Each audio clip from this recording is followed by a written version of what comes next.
एक बिजली के खंभे में पेपर चिपका पड़ा है और उसमें कुछ लिखा हुआ है। उसमें लिखा था कि कल इस रास्ते से गुजरते वक्त मेरे 50 रुपये कहीं गिर गए। मुझे ठीक से दिखाई नहीं देता है।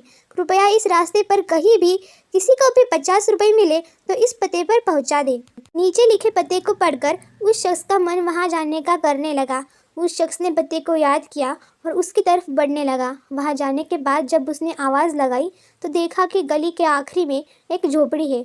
वहाँ एक बूढ़ी औरत लाठी के सहारे बाहर निकलकर आ रही है। उस शख्स को मालूम हुआ कि वह वृद्धा वहाँ अकेली रहती थी। उस शख्स के बहुत कहने पर उस बूढ़ी औरत ने उससे 50 रुपये तो ले लिए, लेकिन उस शख्स से विनती करते हुए कहा कि बेटा जाते वक्त वह संदेश ज़रूर फाड़ कर फेंक देना।